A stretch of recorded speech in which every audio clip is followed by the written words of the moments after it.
Yeah.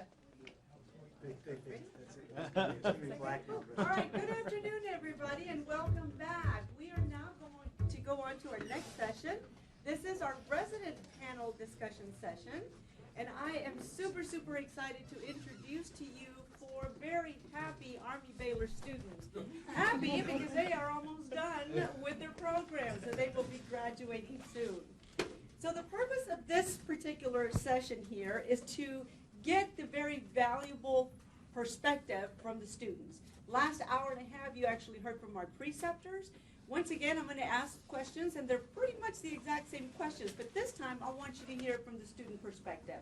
So they will each introduce themselves. However, I do want to briefly just highlight where they're from, and then I'll turn it over to them for additional information.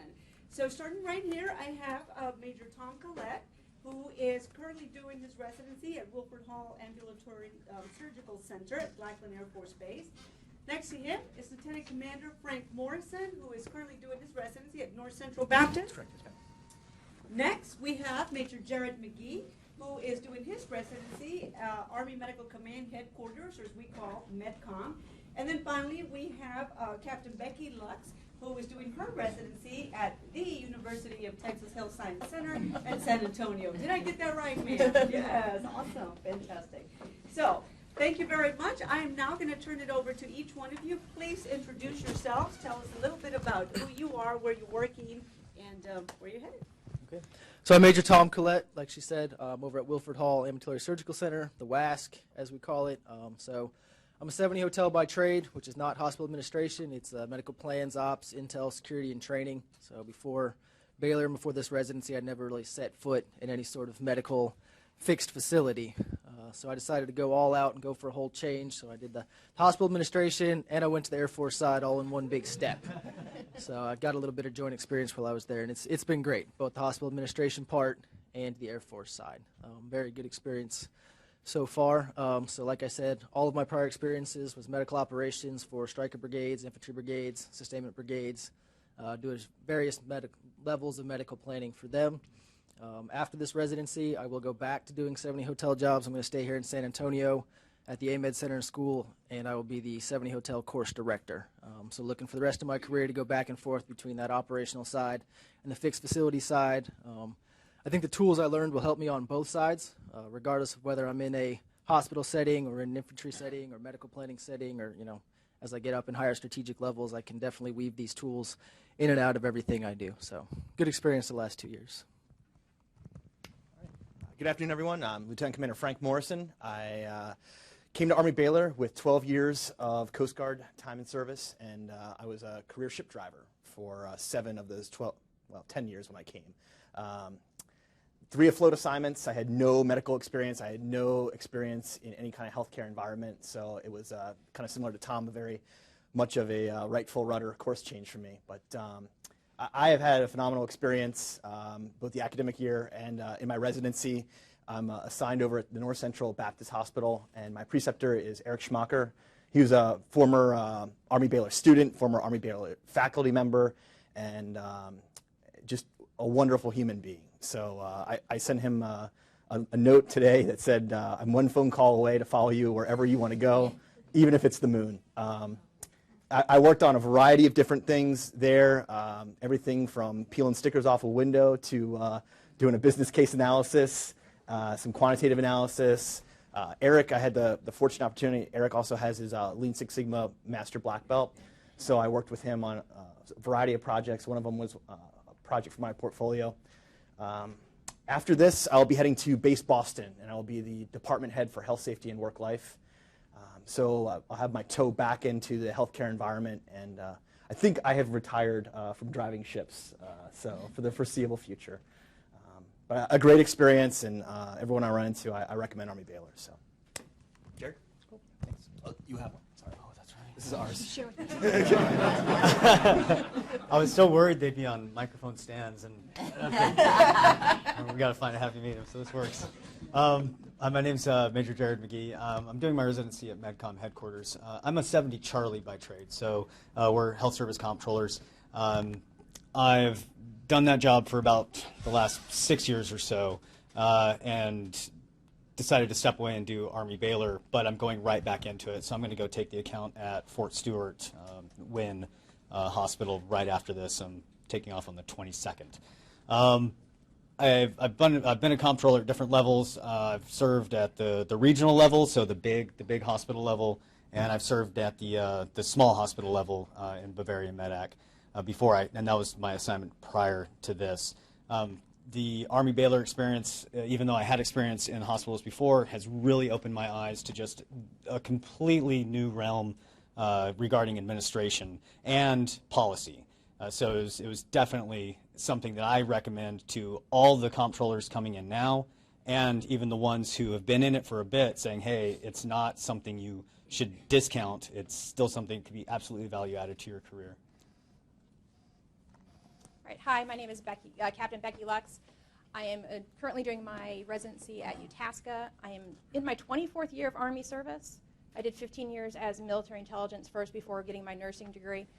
I am a 66 Tango, an emergency room nurse, and I spent my last assignment at SAMC in the ER. I did both floor nursing as a team leader and also in the operations cell where I helped run the operations of the ER. The Army-Baylor experience has been great. As a nurse, you get pretty insulated to your section, your floor, your operations. But the Baylor program really opens up that and shows you how the hospital as a whole works together and how the different departments have to get along, as opposed to, well, the nurses on the floor won't take the patient, that sort of thing. My residency has been really, really good. Lowell Glassburn is my preceptor. I've been working over at the cancer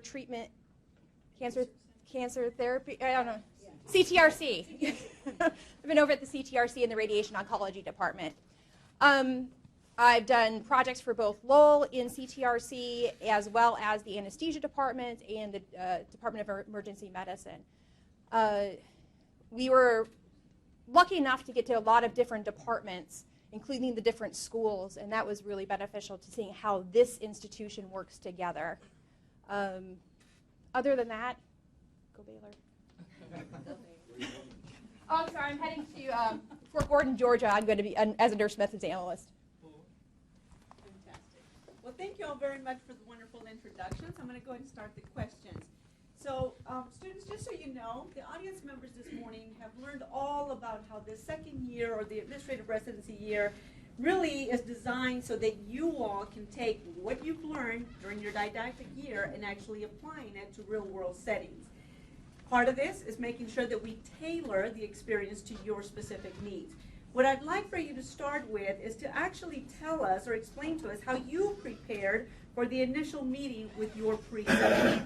And Becky, if I can start over at your end, please, that'd be wonderful. Sure. So my initial meeting with Lowell actually came after working with the resident that was here last year, working with him. So I got some insight into his background as well as the operations of the CTRC. So when I first met with him, basically I told him what I thought I needed out of the experience. And I also asked his expectations of me. So prepping for the initial interview was more talking to the current resident and actually evaluating where I thought I needed improvement. And some of that came from, directly from the orals board, so where you messed up. I was fortunate enough, and I was in a very unique position. I ended up actually having kind of two preceptors. I had my official preceptor in Colonel Anthony Scott Cooper as Chief of Program and Budget as the preceptor on record, but it originally started with Mr. Chris Rainey, who ended up coming over to Army MedCom. So I ended up working for both of them. Fortunately enough, I knew them from a previous life, so we already had an idea of the skills that I had. So we were able to kind of take those and then look at the things that I really needed to get smarter on operationally. Things like quantitative analysis, not exactly something we do a whole lot of. Research design, again, not a lot of whole things we do in my career field. So we were able to kind of take those weaknesses and pair them up with things that we knew that I could get better at and start developing our projects to help the enterprise during those meetings. So kind of similar to both Jared and Becky, I had an initial meeting with my preceptor. He had several residents that had come before me, so I knew that about him and had met him previously to starting the residency year. But my initial meeting, I came in very organized with the bear and a whole bunch of documents and kind of handed it over to him and said, you know, I think this is kind of where I would like to go with things. However, I said, you guide me in terms of broadening my experience and showing me kind of the general breadth and scope of the things that he does as a chief operating officer. So I think he was happy that I came in as prepared, and I think that he used his previous experience in having a resident to say, hey, why don't you be my shadow for a little while? So a really nice thing that both he and the CEO did was he said, they challenged me to get thrown out of a meeting. So they said, go to everything. Go, and if you're not supposed to be there, we'll let you know. But for the most part, immerse yourself in anything that you can get into, and we just kind of tailored that from there. I let the experience drive my need for projects, not my need for projects to drive my experience. And that was, you know, a conversation I had with Eric as well. So I agree with what a lot of these people said. As far as bringing in the bear, that's a very good place to start. Your orals board, and the feedback you get from that is a very good place to start. Your weaknesses are a very good place to start, and I would say put those things towards the front to give yourself a lot of time to work on those. One of the questions I got asked was, what are your interests? You know, let's make this meaningful for you. What are you interested in seeing? Some of your clinics are probably huge. Some of your facilities, you may not be able to get into everything in a year. So, you know, plan on seeing it as on a familiarization level at the beginning, and then if you know you have time, go back to it. But some things you really want to get into. You know, Jared has a lot of experience as a comptroller, so he probably wants to see that, but he wants to get familiar with things he hasn't seen. One thing I would say, I said I promised a fellow bear I would add this if the question came up. Allow a little bit of time after the boards before you want that first meeting. Boards are pretty stressful. A couple of my classmates had, you know, we want to talk to you the Monday after your boards are over. And that kind of stressed them out. It kind of set a tone of, you know, I'm coming in here and they want me to do this, this, and this. I'm not going to get any personal time. I'm not going to get any time to decompress. You know, some of the people are moving, so if you have to PCS and you got boards on Friday and someone wants to meet with you on Monday, there's a lot of personal stuff if you're transitioning that you need some time to do.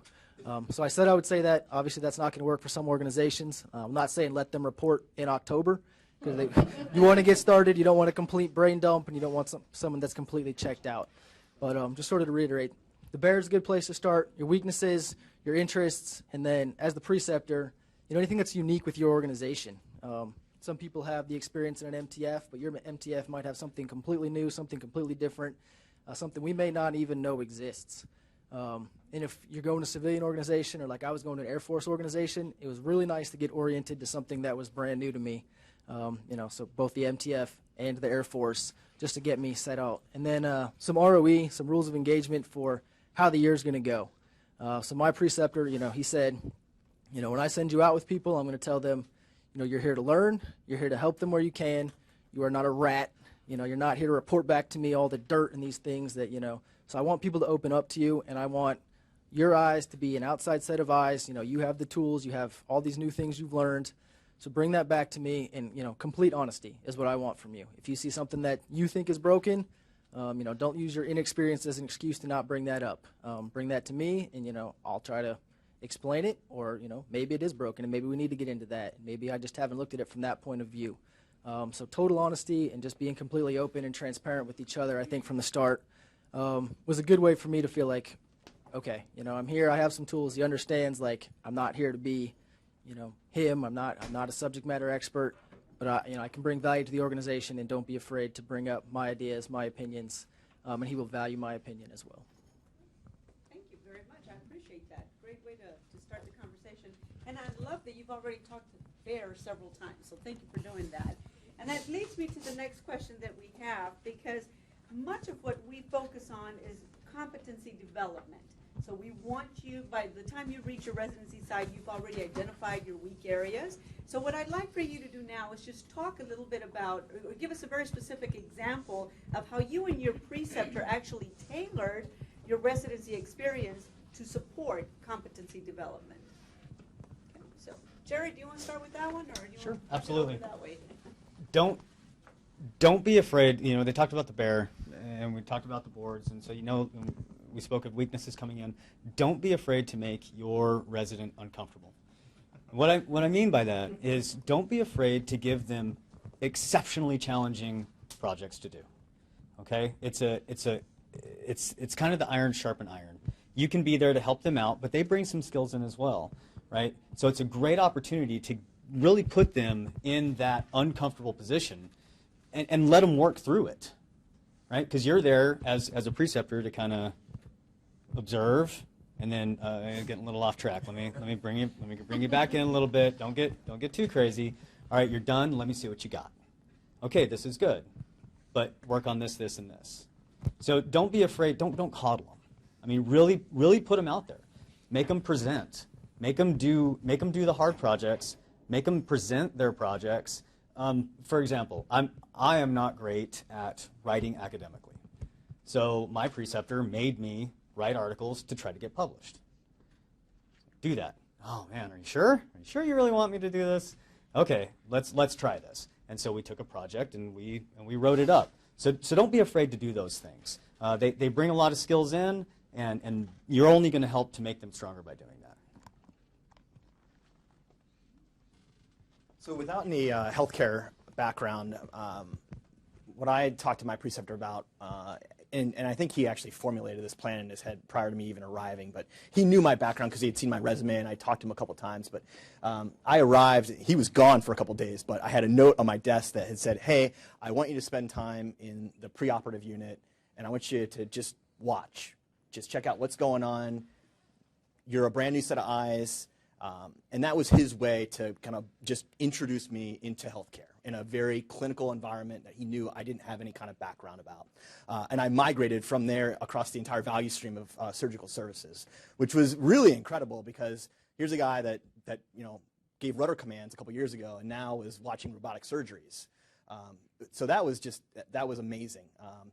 Eric always kind of, similar to what Jared said, he kind of would give me course corrections here and there about the way I was thinking about things or even the conversations I had with him.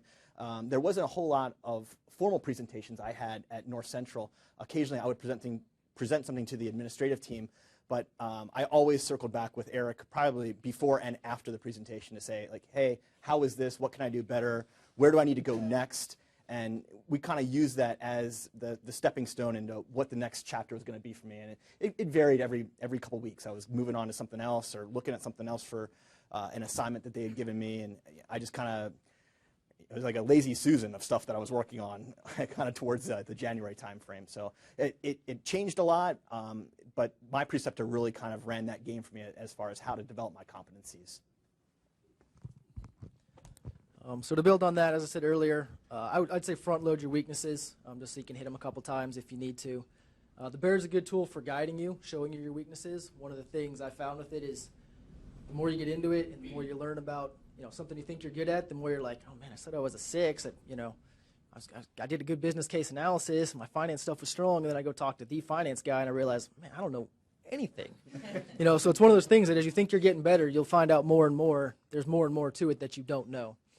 So I would say don't let that discourage them if they think they should be just shooting up on these numbers 4, 5, 6, 7 as the quarters go by, and they start to realize it's a lot deeper and a lot broader than I thought it was. The other thing I would say is when you set up a rotation or you set up a week with some clinic or something like that, like up front, look at what sort of competencies you should be looking for in there. A lot of times you get pigeonholed. I'm going to the finance guys, like they're just going to be finance competencies. You might be able to interweave that with other competencies. And finally, I would say, like I said, some of your facilities might be large, some might be small. You might not be able to address all those 35 competencies within your facility. One of the great things Colonel Yap did is, he said, we're not going to be able to really get this inside of Wilford Hall.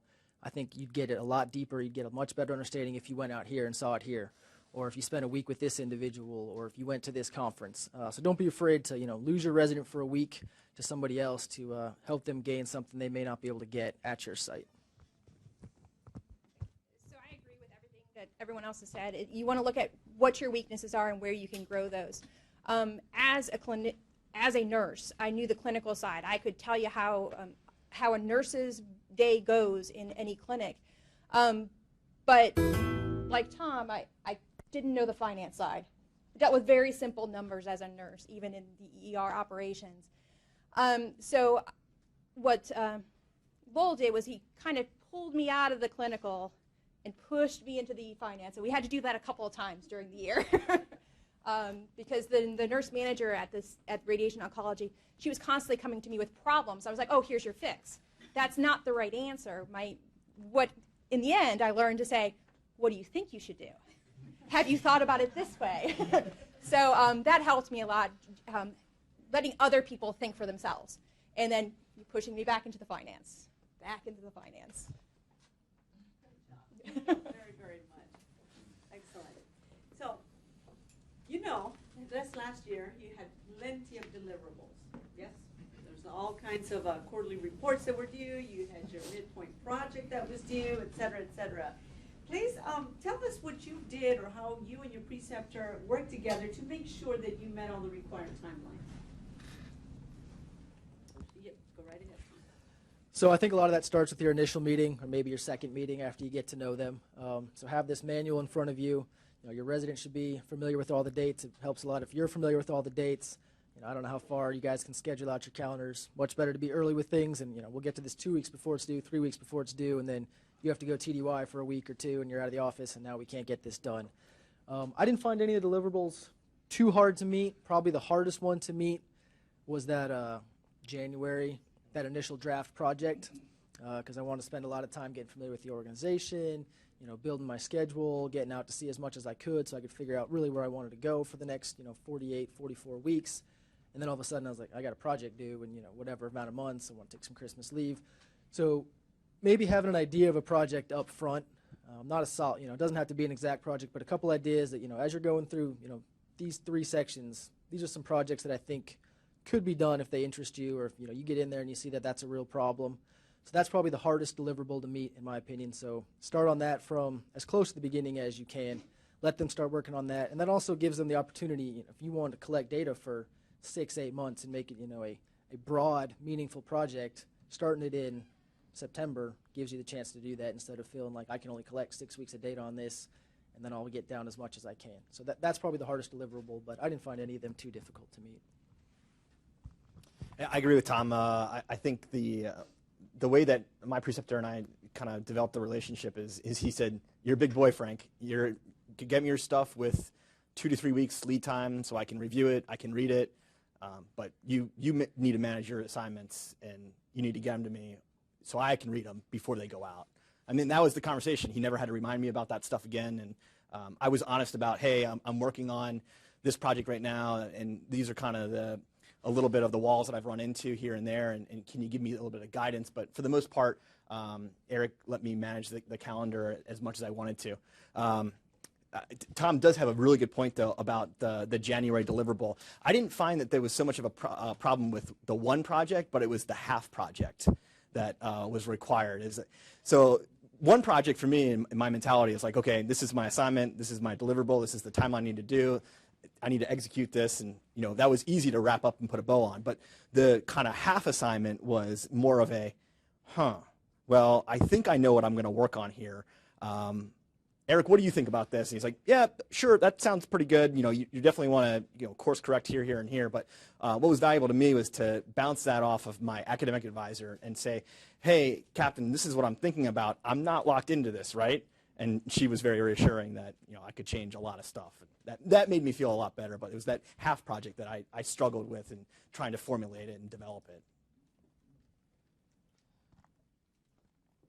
I would say after the initial meeting, when you kind of find the projects you want to work on, you lay them out across the calendar, pick those that are more rigid, or identify those that are more rigid, and identify those that you can kind of apply time as a fluid concept.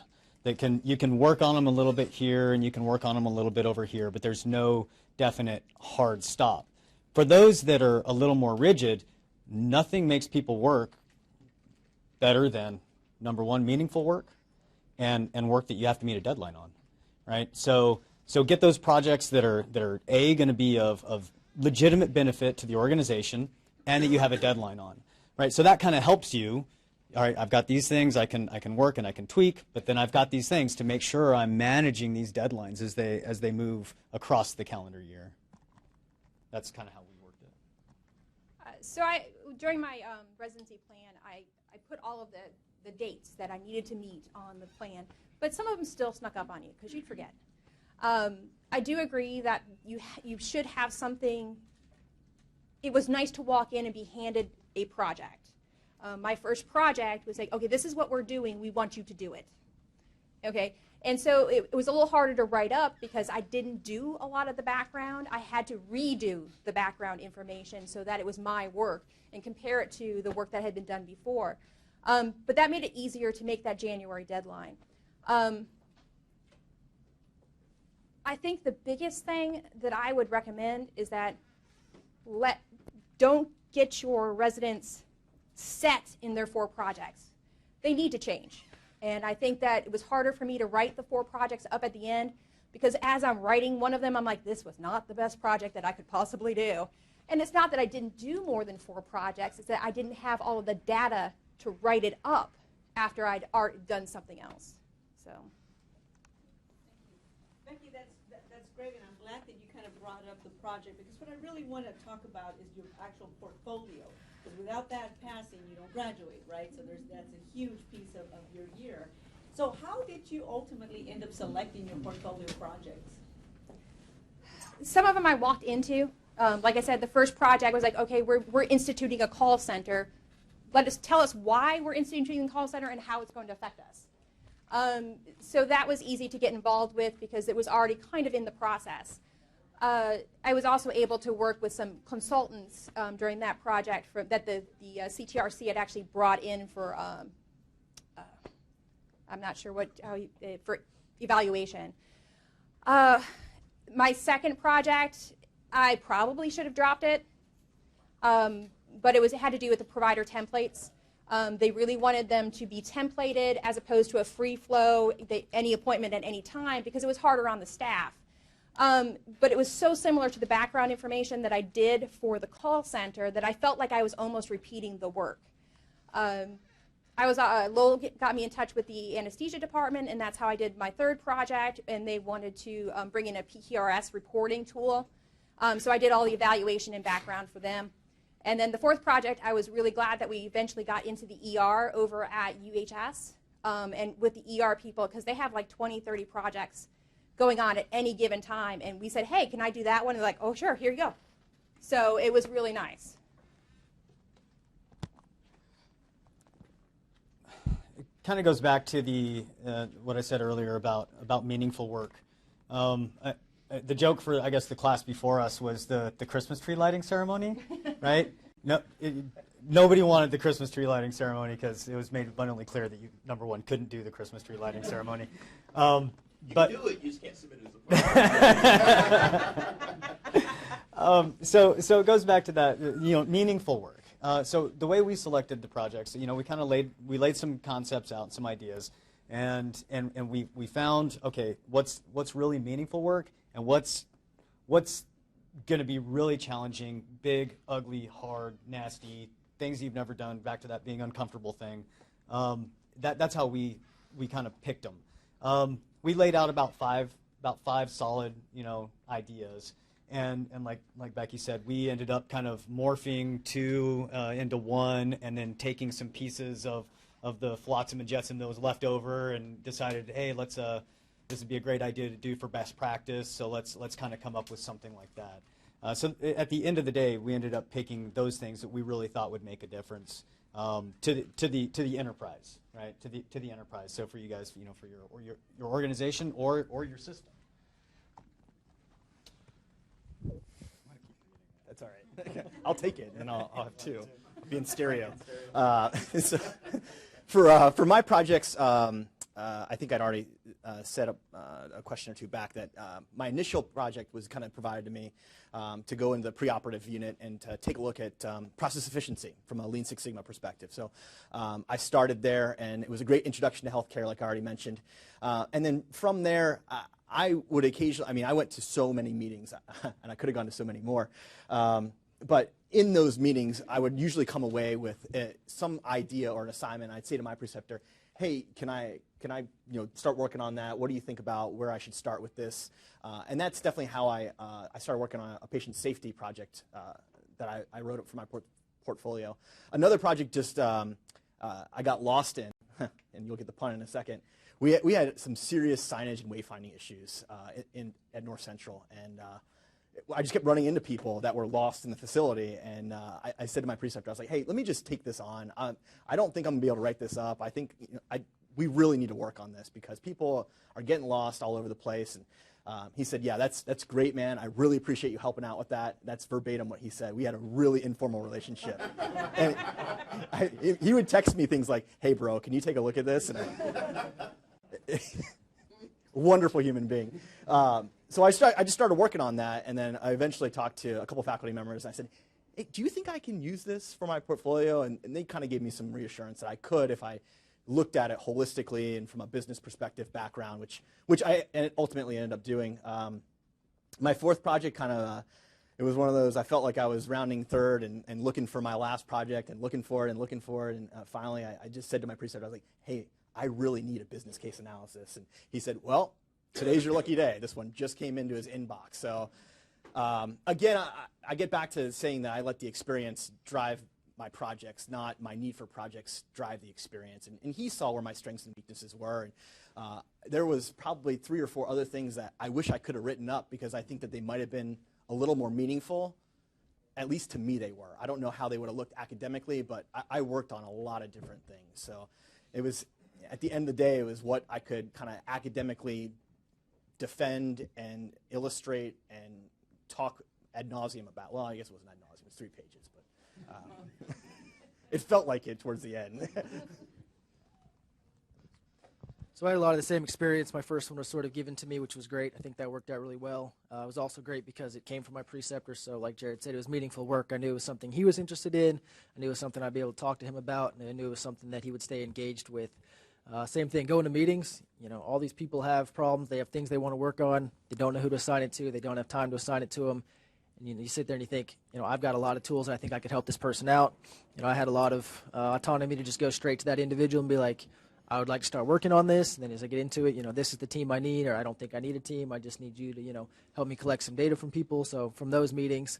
And then I kind of asked when I was looking for that third, fourth project and I was doing those rotations, like, if you had an extra person or if you could, do something that just keeps you up at night, what would you do? And some of those things turned into useful projects and some of them were just, I can't get into that for you. I'm sorry. I think there's also a balance when you're looking at your projects of what is a project I can be a part of, and what is a project that I can write up. I joined a bunch of projects, and it was great to be a part of them. But when I thought, can I write this up? No. Like Becky said, I didn't do enough to get 3 pages where I can say, I did this, I did this, I did this. Still a great experience to be part of those projects, but nothing I was going to write up. So when when people say they're on this team or they're on this working group, don't assume that's a project they can write up. So ask that question. Is this something you think you can write up in 3 pages? And then also when you assign a project, be familiar with the manual and the template that we sort of have to adhere to. I had a back and forth with my preceptor. He's like, this would be great. You can get this published. He's like, 15, 20 pages, and I think you can include everything you have. It's like, I get 3 pages. And he's like, okay, well, maybe we need, do this, but this is where I really want you to focus the scope for your 3-page write-up. So understand our requirements. Like she said, it's one of our top priorities, if not the top priority. I sort of, is get my portfolio done, learn a lot, bring value to the organization, and those were sort of my 3, how I tiered it. Sort of once I had those 4th projects done, then I was really open to anything once I knew which 4 I was doing. So that's sort of, having that in the back of your head is helpful. But you guys being familiar with our template and what goes into a project and the tools we have to relay within those helps us select a project. And then my last part is, and this is just based off of a bad experience I had. So I was given one of those, let me go help this person out. And I gave a bunch of ideas. It was something that had been done by Army-Baylor before, so I brought all that stuff to the table, laid out sort of my plan for where I think this thing could go and, how I see this working out over the next 2 months. And she's like, yeah, I really like that. Come back. I'll get you on my calendar. Went back on her calendar, and she's like, I've already divvied this out to people who need this on their OER bullets.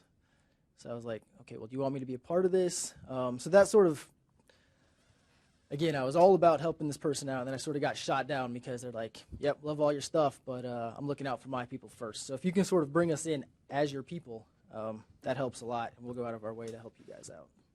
Great point. Thank you. So your portfolio, great job on telling us about your projects, but another big piece of your portfolio was the best practice.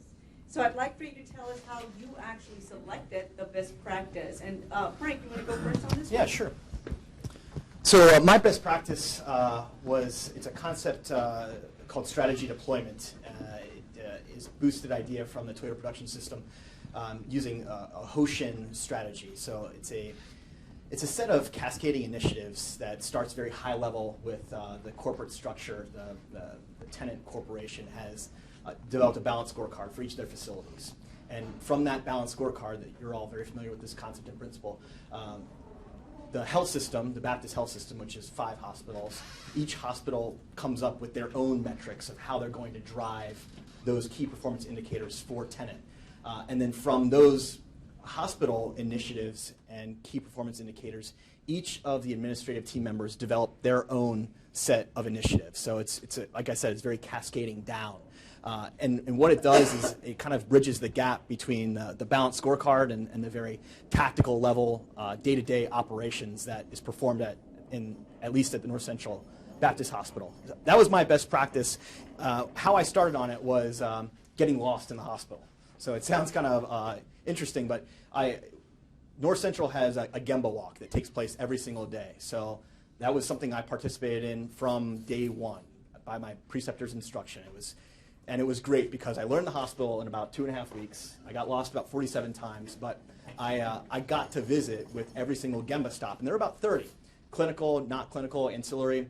And while I was there, I also got to work with the performance improvement team, and the lean daily management concept that North Central employed changed quite a bit while I was there. So I got to be kind of a facilitator for that. And I got to facilitate conversations with the performance improvement team, with the administrative team. So I had been working on my best practice probably since I showed up on the front door. It was really easy for me to write up. I just remember something that resonated in my mind is that there was no camera phone pictures allowed. So I really couldn't send a whole lot of attachments into my portfolio about kind of some of the concepts we were using. And it was way too difficult to articulate. I was limited by space, and I was tired at the end. So that's how I formulated my best practice. So I sort of saw my best practice as my opportunity to be a sounding board for WASC and for their command. So anything that they thought was unique to the organization, or maybe was in its trial stage. We talked about this early on, and up front, Colonel Yap told me some things that were unique to WASC, some initiatives they were trying, and so from the start I was like, those sound like a good thing to explore as a best practice. And we had about 3 options, and as I got into them, I said, I think this one is really good, and it also happened to be something that General Iddens was trying to, I want to say sell, but trying to implement Air Force wide and get the OTSG to buy off on. So I said, that's a great thing. You don't have anybody really collecting data on it. You don't have anybody looking at it in depth. You don't have anybody who's tracking it. I can track it for a year. Like, let me sort of do this for you. It sounds like something that'd be beneficial. So I saw it as my opportunity to get this out for them. It wasn't so much for me. It was great for me to get the write-up and look, understand what best practices are. But I saw it as my opportunity to do it for the organization and sort of give back to them. So to me, that one was a lot less structured with how we have to write it up, so I could tailor it much more to what Colonel Yap or General Iddens was looking for. I don't think it's graded. I may find out in a couple weeks I'm a no-go at it, but hopefully not. But like I said, I did it mostly for Colonel Yap. So if he had a specific thing he wanted me to look at within it, or it wasn't just, I need to get these tools, I need to make it fit. It was, what are you looking for out of this that I can help you with? What's your audience that you want to give this to? Obviously, with our projects, your audience is whoever that stakeholder is, but it's also the Baylor faculty, and you want to get that thing through. For him, it was I could have a much broader audience, and it didn't necessarily have to be my audience. It could be his. So it was a lot of back and forth, and look into this, look into that, change this. It's a lot more low-pressure event than the portfolio. So I would encourage you to look at it the same way. Like, what is it, something you want to tell the story of your hospital that's unique, or that you want to implement somewhere, MTF-wide or Army-wide or something like that, and let us help you out with that. So the best practice for me was the worst part of the portfolio. I couldn't settle on a best practice. It's not that Utasca doesn't have any best practices. It's just I couldn't get excited about the ones that I was led to. The ones that I got really excited about were the ones that we were like, hey, we're going to implement this. So I'd start researching. I'm like, oh, this is really cool. And then 2 weeks later, I'd be told, oh, we're not doing that. So then it wasn't happening at Utasca. That happened with a project in pain management for children, for pediatric patients. And it also happened again when we started talking with MD Anderson at the CTRC. And so I was told, yeah, that's not going to happen in your term here at Utasca, so you can't write that up. What happened was in April, I attended the CS&E conference for Utasca, and I sat in that meeting and I listened to the projects that were presented from all over the UT Health Science Center system, and I got really excited about how they do that. They bring everybody in and they share what they've done. I thought that was a really great idea. We all do the Lean Six Sigma projects, but they don't get shared Army-wide. They don't get shared MedCom-wide. And the way they did this, just a 2-day conference once a year, I just, like I said, I got really excited about it, and I thought it was a really good thing. So my best practice, like I said before, it kind of came as the result of squishing a couple projects together and things moving around. The way it all began is we had a facility find itself in the news. So one of the results of that was having to go down and do what we call a staff assistance visit to their collections office. So we went down there and we were doing an analysis, and we started working the standard process maps and then looking at how they manage their people, and we did a write-up on that and came back and started looking at it and said, you know what, maybe this is a great time to start examining the way we do revenue cycle management as a whole in Army MedCom. So we kind of took that idea and said, okay, if we were going to restructure revenue cycle management in Army MedCom, how would we do it? So we got out the books and we started kind of looking over and everything, and we said, okay, so academically we think we understand, but we can't really do this ourselves. We need to get a better idea from people on the outside. So it spawned a great opportunity. My preceptor spoke with Colonel Kyler, and we developed a partnership with another organization here in town, with Methodist, and then we developed a partnership with a company called Parallon, and they do revenue cycle management for Health Corporation of America. So we were able to send me down to work with Parallon for 2 months and look at the revenue cycle management of an organization, from patient access all the way to collections on the back end. So we really were able to get a good look at an entire concept, see the way they do business, look at they let us in all the way. We got to look at all their financials from front to back, look at the types of returns they get, what are these costs, and kind of think, okay, so we can't do some of the things that they do based on certain limitations, but what are the things we can do? So we were able to write up the best practice that way. If MedCom, my organization, were able to adopt some of these principles, what would we do? How would we do it? And so that's how we ended up writing the best practice. The best practice, as it spawned from one project, was able to spin off another project, a business case analysis on the cost of coding for Army MedCom. So we're kind of able to say, oh, hey, look, this is another great opportunity, and if we're going to restructure revenue cycle management, well, then we definitely need to know this piece to see if it's something that makes sense. So we're able to kind of take that and spin it off and develop something even greater from that point. It's just so easy that way. We're friends. All right, I want to move on to the importance of the relationship that we have during your administrative residency year. And in fact, this morning, Colonel Kyler, during his talk, talked about the residency triad, which is the relationship that exists between you, the preceptor, and the academic advisor. And this is critical, as I said, for your success in this second-year program. What I'd like you to do now is tell us what you did to maintain that relationship, and I really want you to talk about how you communicated with your academic advisor. And whoever wants to take that first. Just to clarify, the preceptor relationship or the The triad. So the triad. So Okay. it's you, the preceptor, and the academic advisor. So how did you keep that alive? And then I just want to bring in a little bit about your relationship with the academic advisor as well. Okay. So I think my advisor, Wow, my you. my preceptor, had a good working relationship beforehand, so that was helpful. Yeah, I think we understand the residency manual. We've read it a couple times. I think if there's really any in-depth or that you find some ambiguities within the residency manual, that's a great time to go back to the advisor. I think that's a much more concrete answer than you're going to get out of one of us. I'll probably tell you my interpretation, which will get me to do the least amount of work possible. But they wrote it, they understand it. And they'll make sure we're interpreting it correctly. I think it helps being local. If your MTS farther away, that might take a little bit more time, deconflicting schedules. I mean, I could pop over and see Colonel Kyler. It's a 15-minute drive, go back to work, do a lunch, whatever. I think the biggest one you can have, so again, the bear and your portfolios. That's where you need the most amount of feedback. So you get your feedback from your preceptor.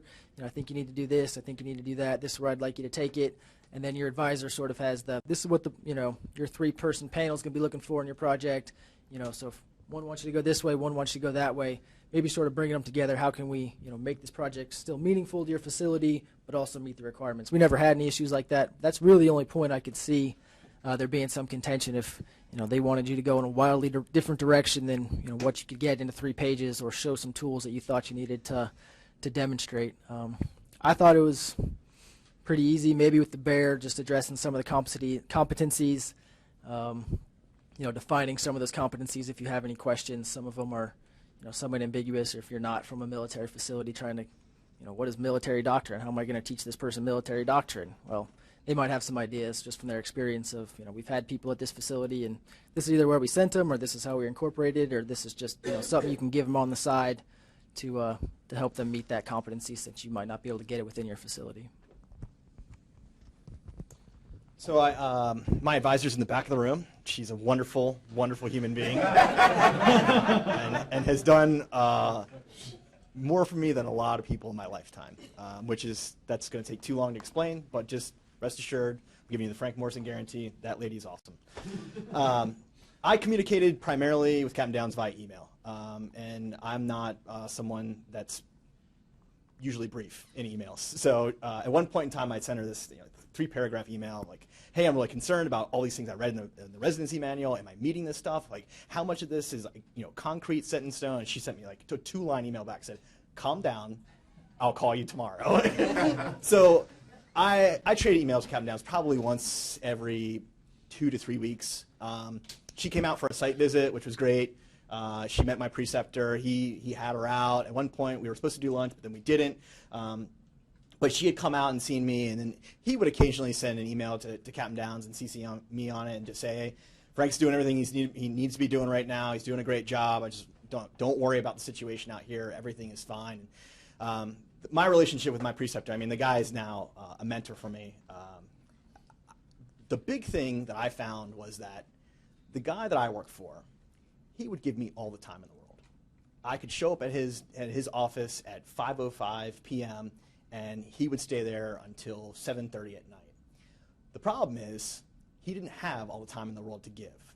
So I was very aware of that and had a discussion with him and said, listen, I'm looking at your calendar, because he gave me access to it. And I said, how about, if I need to come in here and talk to you about something, I'm just going to put a 20-minute block in your calendar. And if it changes, it changes, but we'll put a placeholder in. And he was very appreciative of that. So as executives that you are, you already have Outlook calendars that are probably full through the fall, but making time every 2 weeks just to sit and talk for 15 minutes about the things that you've seen in the facility is essential.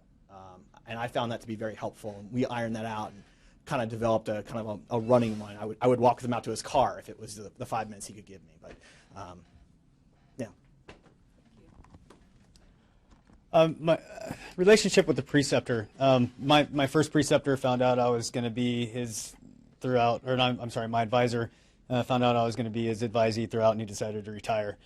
So he's like, I already did a year with this guy. I can't do it anymore. Drop mic. And he took off. And so they let us pick another advisor. And so I picked Colonel Peacock, who is a fantastic mentor. She is as an advisor, she was the person who always had the open door, always had the open email, would listen to ridiculous question after ridiculous question after ridiculous question, making sure I was on track, saying, "Oh no, you're writing. No, it's Y-O-U''RE, Jared. You can't write like this." It wasn't that bad.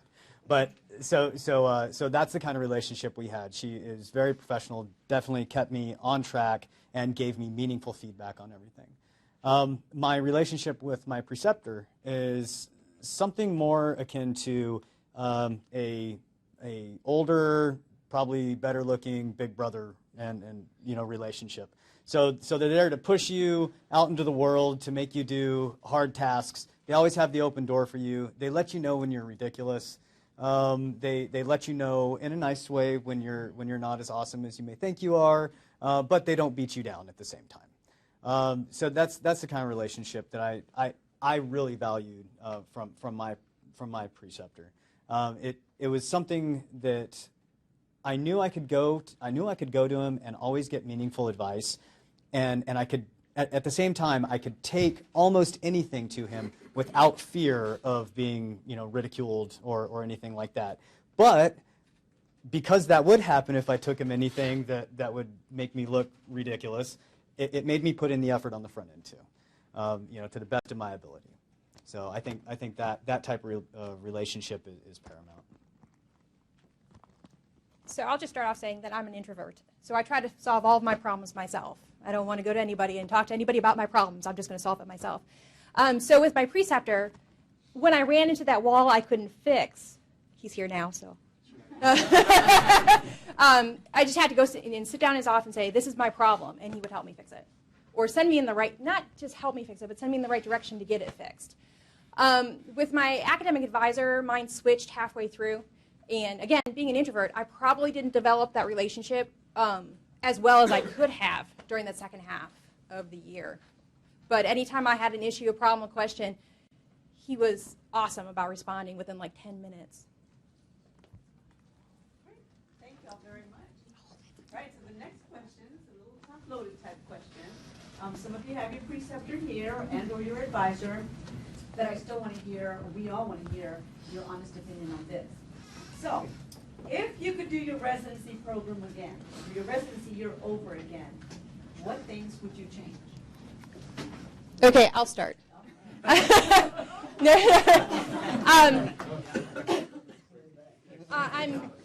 a little slow out of the gate. So I think after getting all the requirements done, the residency plan and everything that needed to be turned in right away, I think really what I should have done was spend about a month just following Lowell around.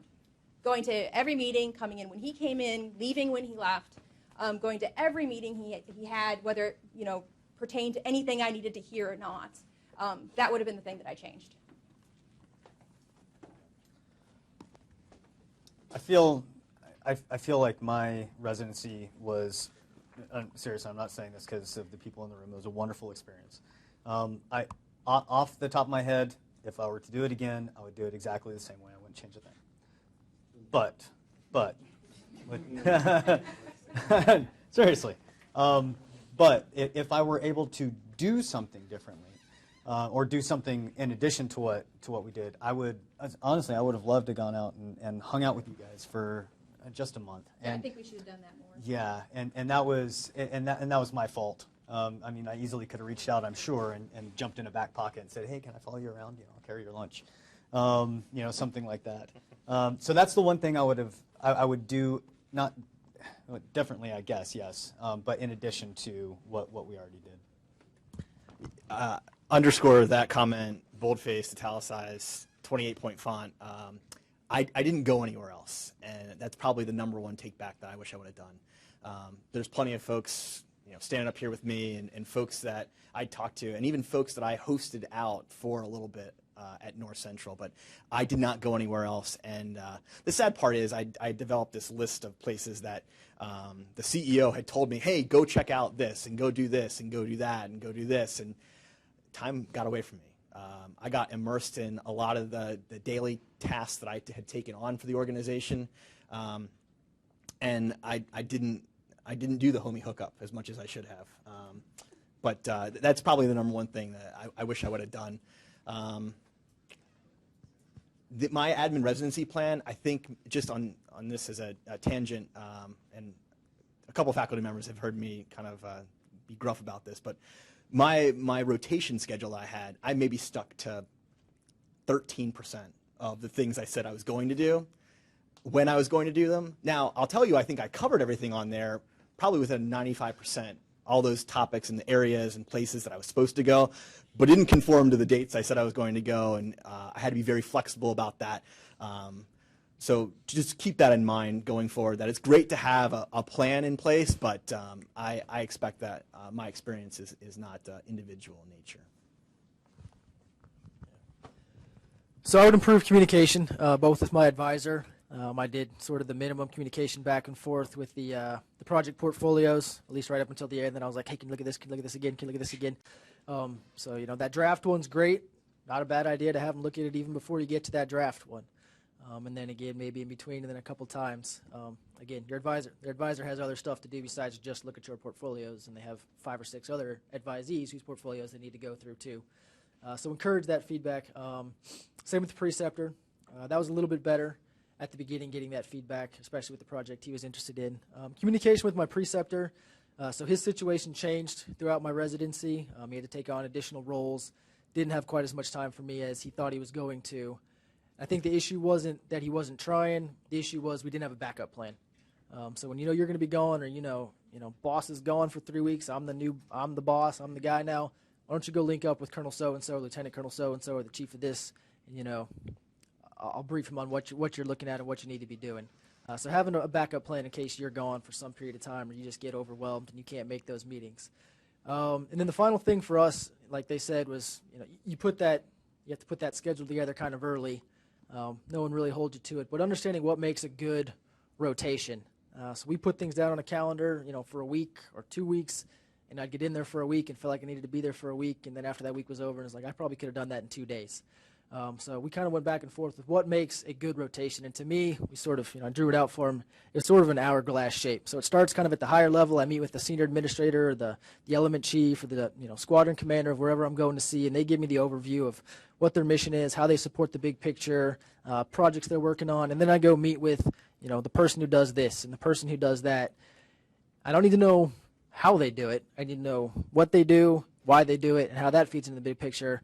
And then at the end, I went back with that administrator after I'd seen all the things in the department, and I could tie it back to, okay, well, when you told me this the first time, maybe there's a disconnect, or this person doesn't understand the big picture, and I could help them out that way instead of at first I was spending a lot of time with, the person who does this, and the person who does this, and the person who does this, and I wasn't getting that administrative level engagement that I think I needed to be getting. So once we sort of figured that out, and meet with the senior person first, then go see all the people who do the individual jobs, and then tie it all back together with your questions or ideas for improvement or something like that, I think the rotations became a lot more meaningful. So just, understand what makes a good rotation. Just being there for a week doesn't necessarily make a great rotation. Thank you very much. Great answers to some good questions, but now I'd like to open it up to the audience. So audience members, what kind of questions do you all have for our wonderful residents? Oh, y'all are so We'll talk at once. Come on. No questions? So, Thank you. Terry Graham from Mayo Rochester. What are the 4 words you don't want to hear from your preceptor? Or 5 or 6? Don't. Probably I'm really good at that, so I don't need to go see that section. If they start saying that, then I would really start, like I said, they may think they're really good at it because they, got good scores on their project for it. We took that J-Mezzi exam, and we might have gotten lucky on the questions they asked us on it, so we came out at 10. I would challenge that, their belief that, and they might have been an IT guy in their prior life, and they got the IT stuff, but I would challenge that up front, or, maybe they are, and then I would, push them even further and say, hey, you think you're an 8, but maybe you're a 6, but if you really want to be an 8, this is really something you want to get into, this is where I think you need to go. So I would be wary of, someone coming in off the bat and thinking they're really good at something. Good question. Thank you. What else? Yes, sir. Do you think I would think one thing I struggle with is trying to give the resident enough time on sensitive personnel issues, so they can get some practical experience with that, and then also just presentations at important bodies, governing bodies, whatever. Do you four feel like you had those? If so, give me a little information on how that worked. Go ahead. Presenting. I think it's paramount, especially for people in our shoes. We have a lot of really smart people who don't oftentimes have the opportunity to get up in front of a group of people and say, not hey, look what I have done, but all right, this is project X, or this is the way something works. So getting up and relaying the findings of your projects to people, stakeholders, I think it's absolutely beneficial. It also allows people in the organization to look and say, oh, look at the tools this shop or this person or this suite can bring to us. Oh, it is helpful. Or, oh, so that's why they want us to do X, Y, and Z. I get it now. So I think there's a lot of benefit to getting those people out in front for many different reasons.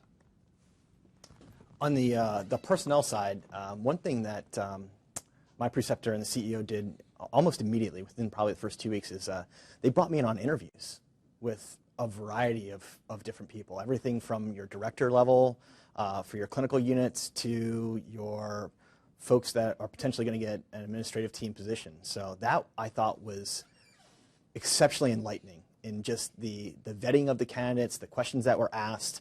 They encouraged me to ask questions as well, which I was pretty quiet for the first few because I'm sitting there and I barely know what I'm talking about. So as I watched them interact, though, it gave me some guidance about the things that I should be looking at, the things that I should be thinking about going forward. So I had that experience. I had experience where I observed things that were not ethical, or a situation where I was like, I do not agree with what is going on here. And I felt very confident to be able to call my preceptor and say, hey, this is what I'm looking at right now. Do you have 5 minutes for me?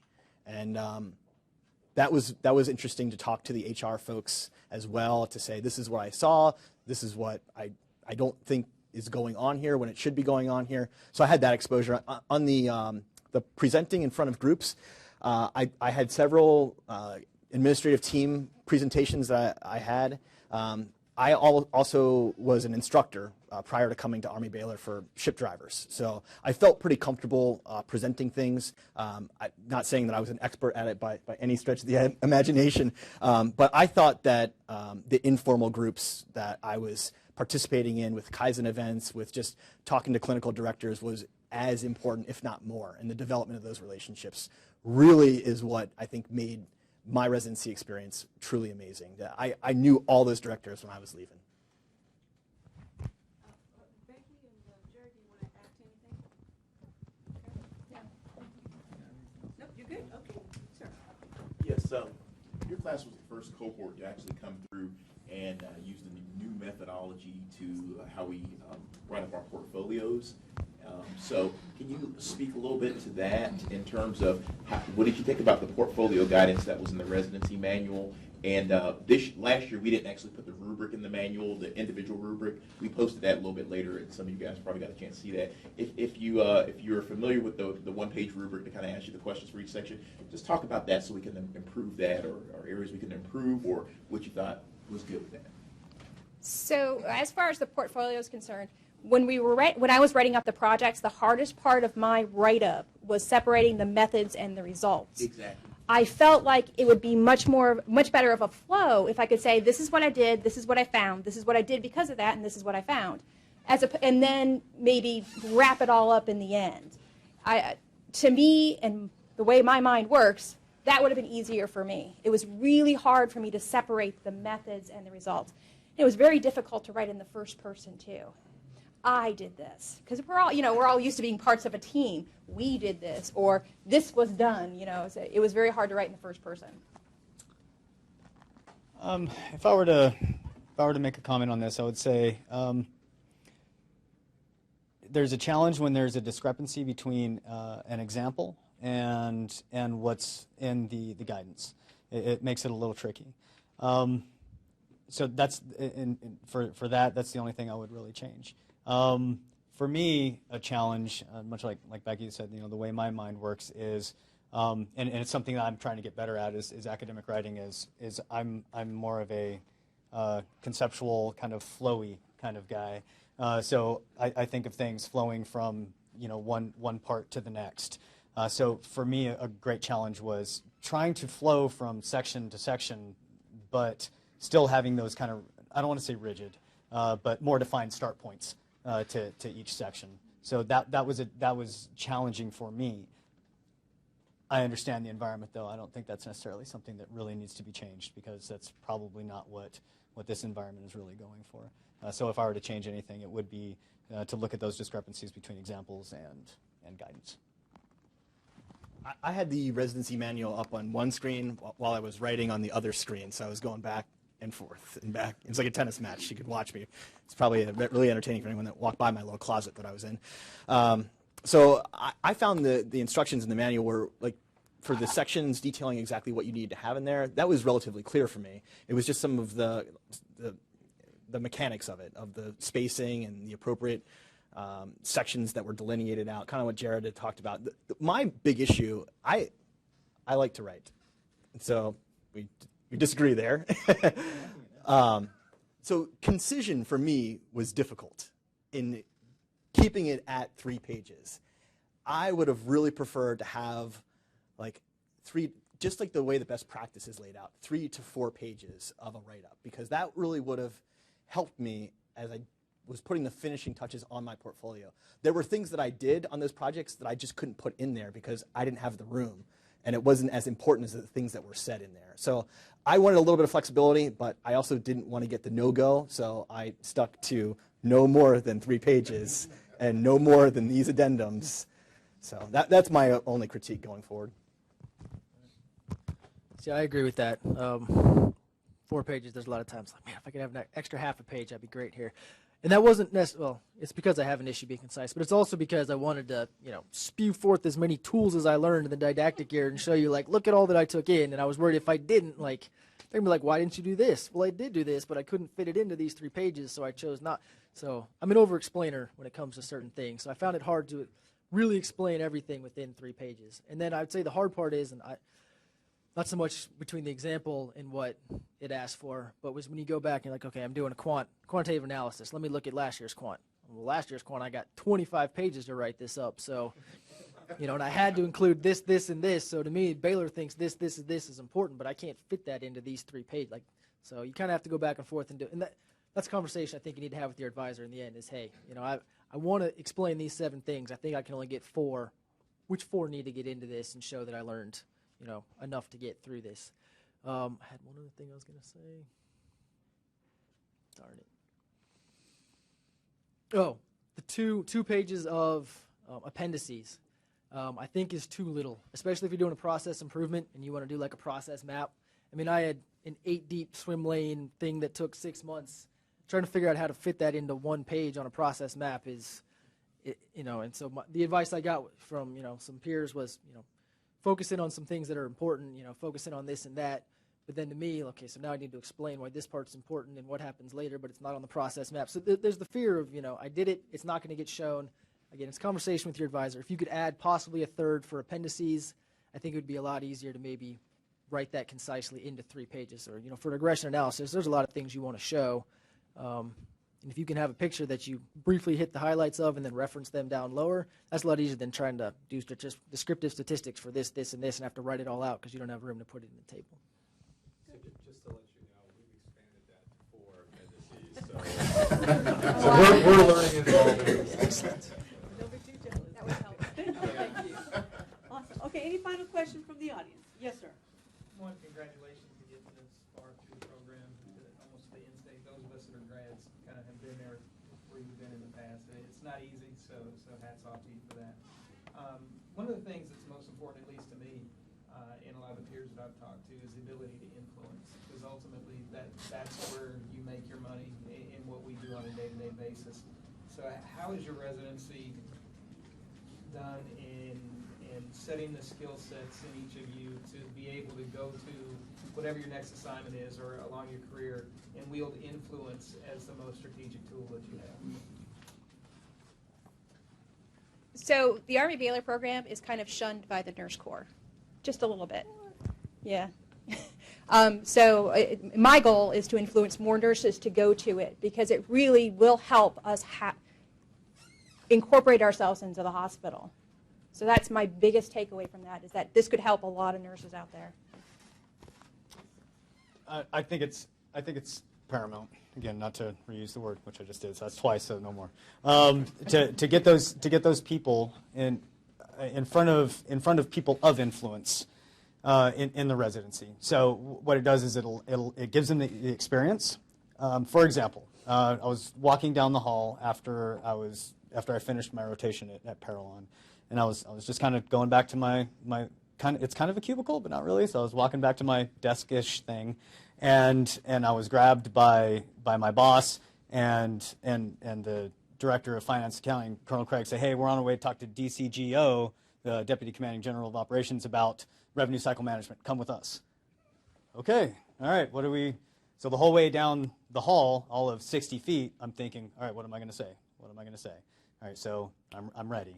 So I think it's really important to get them in front of people of influence so that they can become people of influence when they get to their next assignment.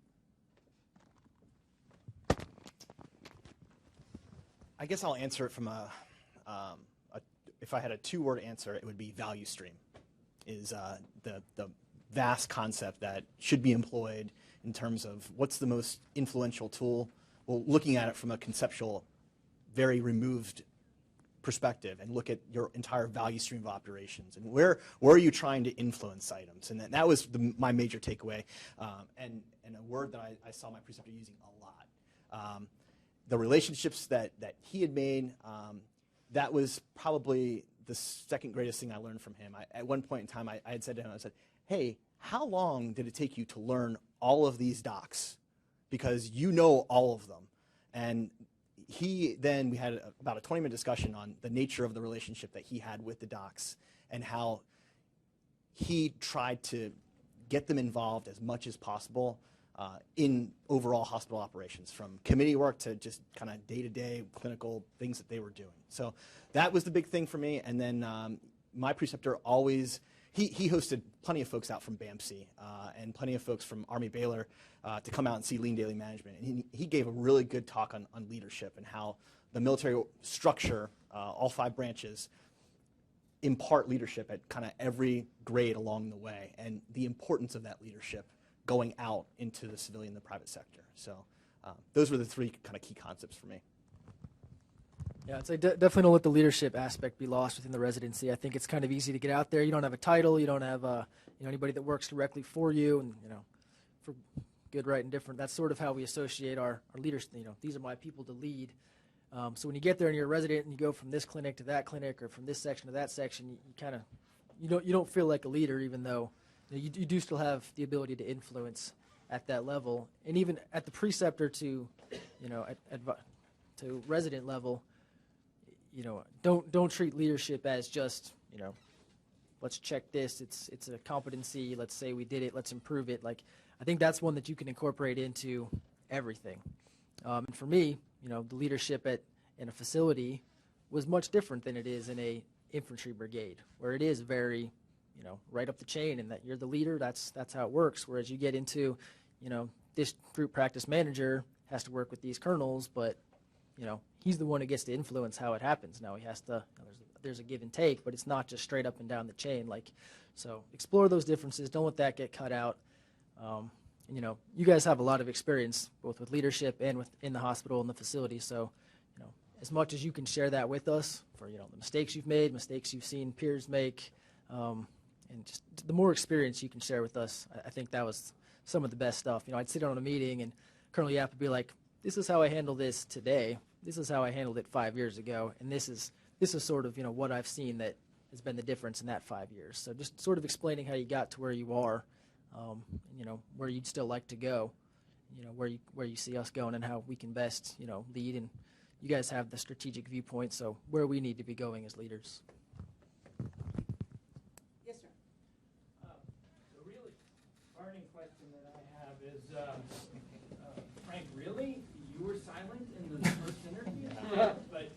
But seriously, now that you're finishing up for how do you all see the relationship between the didactic year and the residency portion? How are those two gelling together for you? And would you say that there's anything you could see that might improve that?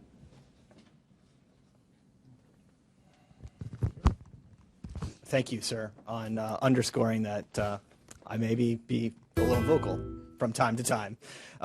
Yeah, I was quiet and very intimidated when I walked in through the front door because I was looking at this, well then, 379-bed facility that was known as really churning out a lot of volume in terms of the health system, the Baptist health system. So I guess for me, I definitely utilized a lot of academic concepts from the academic year and kind of viewed them through a hybrid perspective of the business environment. So I think in the for-profit world, certain concepts resonate and other concepts are completely non-existent.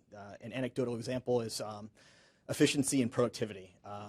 At least at my facility, there was a lot of attention on being very productive in terms of maximizing the workforce, maximizing the money spent on the workforce, and ensuring that the financial performance was adequate at the levels that was needed. Other concepts from the academic year, I will be honest and tell you that I barely touched. But that I suspected going into it and kind of confirmed through some other folks that had recently left the program that certain things were just maybe not as applicable as they could be. But I think that the curriculum has changed, and I think that the changes resonate with how my experience was in my residency. So that's brief, sir. Yeah, I don't have too much to add. It was just great to take, a lot of knowledge that you learned in a book or on a project and put it into the real world. Didn't always, template on top of it exactly the way you thought it would based off what you learned the year before. But, you didn't expect it to. And it was good to, have people who, subject matter experts. I was told I worked with one of the smartest resource managers in the Air Force. And that was great to get, his idea and be like, hey, this is what I know. And he's like, that's great. You know more than, a lot of these people around here. So that was good to get that boost, but here's where you should be trying to get. So it was great. I think it's a good building point. Just definitely don't come out of it thinking, I got this. There's nothing else for me to get. And it's just going to, I'm going to go in here and everything's going to fit exactly like it did on my projects or exactly like it did on my tests. I think the didactic year, I'll be faster. I think the didactic year, I saw the hand going up, does a great job of kind of that military crawl, walk, run thing.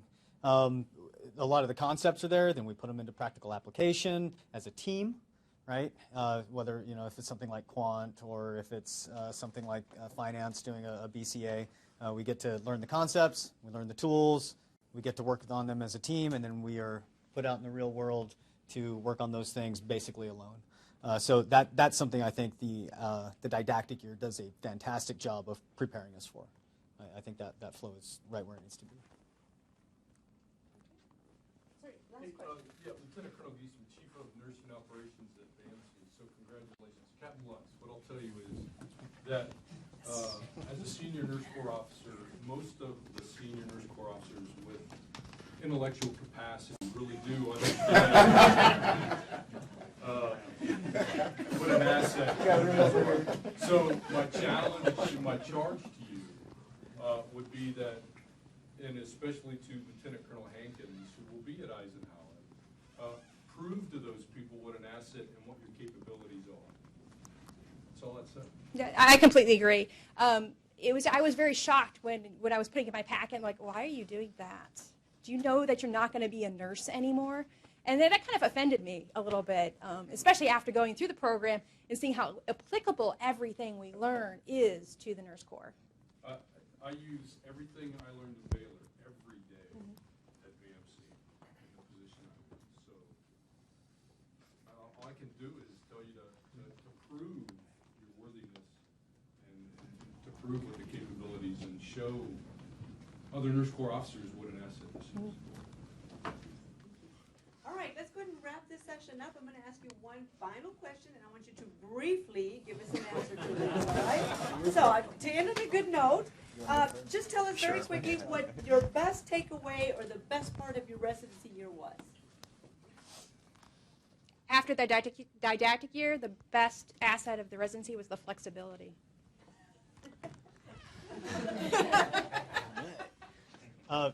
For me, the best part of my residency was being able to walk away knowing that I worked on meaningful work that made a valuable impact on our enterprise. Last question, so I'll take it. I have two that are a tie. One is the relationships I built. Going forward, the people that I've met, the friends I've made, the mentors that I've picked up, and I really hope to keep those relationships for the rest of my life. And the second thing, along with what Jared said, is the influence and the meaningful work that I did for the organization. I really feel like I'm leaving the organization in the areas that I worked on in a slightly better place, and I contributed positively to that place. This is dangerous. It is. So for me, I think it was the validation of, the didactic year. My concern was, went to undergrad, didn't use any of it for 10 years. Completely brain dumped it, got a BS in biology, didn't touch it for 10 years in the Army.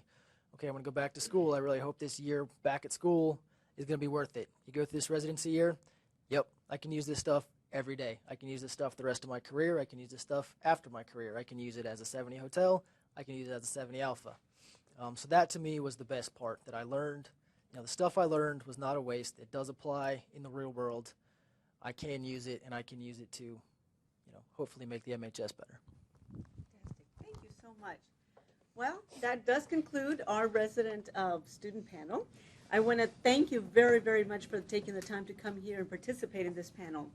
I think you are an excellent representation of why Army-Baylor residents are such a hot commodity and why everybody wants them out there. They're not your typical graduate student. They come with a lot of leadership experience, a lot of very smart, great information, and they're so willing to apply. So thank you very much for demonstrating the importance of tailoring the residency experience to each student that comes in. Very, very thankful for that. So Becky, Jared, Frank, and Tom, congratulations on a successful year. We wish you much success. How about a round of applause for our students?